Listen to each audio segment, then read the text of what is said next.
আমরা যদি ওই বিএনপির মতো এত চাঁদাবাজি করতাম তাহলে আজকে আমাদের প্রোগ্রাম অনেক আমরা যদি ওই বিএনপির মতো এত চাঁদাবাজি করতাম তাহলে আজকে আমাদের প্রোগ্রাম অনেক হয়তো বিএনপি বা অন্য দলের একটা জেলাতে হাজার হাজার কম মানুষ থাকে, কিন্তু এনসিপির এত লোক লাগবে না।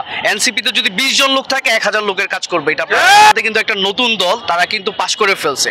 সো আপনি কিন্তু আজকে যদি দেখেন বাংলাদেশের মানুষ কিন্তু আমাদের যে বড় বড় দল বলছেন এগুলোর প্রতি খুবই বিরক্ত।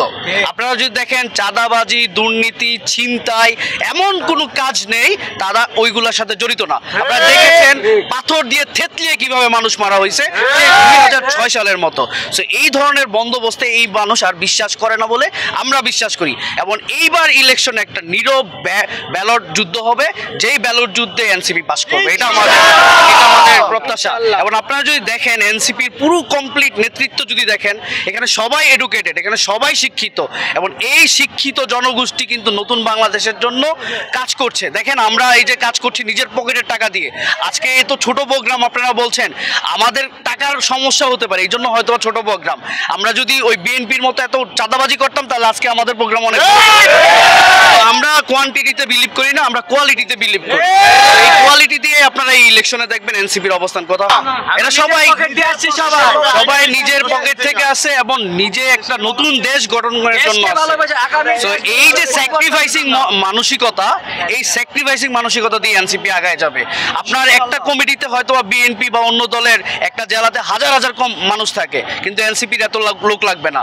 এনসিপিতে যদি 20 জন লোক থাকে 1000 লোকের কাজ করবে। এটা আপনারা দেখেছেন বাংলাদেশ 54 বছর হয়েছে, স্বাধীন হয়েছে, কিন্তু আমরা প্রকৃত স্বাধীনতা কিন্তু পাই নাই। আমরা যে সংবিধান নিয়ে শুরু করেছিলাম সেই সংবিধান কিন্তু আমাদেরকে একটা ফেল স্টেটে পরিণত করেছে।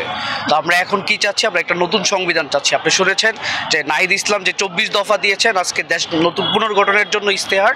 এই 24 দফার প্রথম দফাই ছিল কিন্তু নতুন সংবিধান। সো আমরা আগের সংবিধান বাদ চাই এবং নতুন সংবিধান দিয়ে মানুষের নতুন একটা জীবন ব্যবস্থা চাই।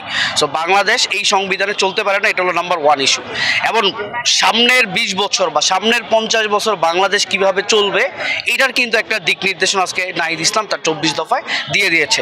আপনি 24 দফা যদি দেখেন, এখানে অর্থনৈতিক, এখানে শিক্ষা, এখানে হচ্ছে আপনার পরিবেশ, এখানে আপনার মানুষের জীবনযাপন, এখানে কৃষি, এখানে খাদ্য থেকে শুরু করে একটা মানুষের জীবনে যা যা দরকার, একটা রাষ্ট্রের পররাষ্ট্রনীতি থেকে তার প্রতিরক্ষা নীতি সব কিছুই কিন্তু কভার করা হয়েছে। এটা একটা কম্প্রিহেন্সিভ ইস্তেহার, আপনাদের মনে রাখতে হবে। এবং এই ইস্তেহার অনুযায়ী যদি বাংলাদেশ চলে তাহলে বাংলাদেশ কিন্তু আপনার অনেক দূর চলে যাবে। এবং আমাদের যে এক্সপেক্টেড বাংলাদেশ ছিল, যে বৈষম্যহীন বাংলাদেশ এবং সবার জন্য বাংলাদেশ, বেকারত্ব মুক্ত বাংলাদেশ এবং একটি নতুন বাংলাদেশ, এই নতুন বাংলাদেশ আমরা গড়ে তুলতে পারবো। এটাই আমাদের এক্সপেকটেশন।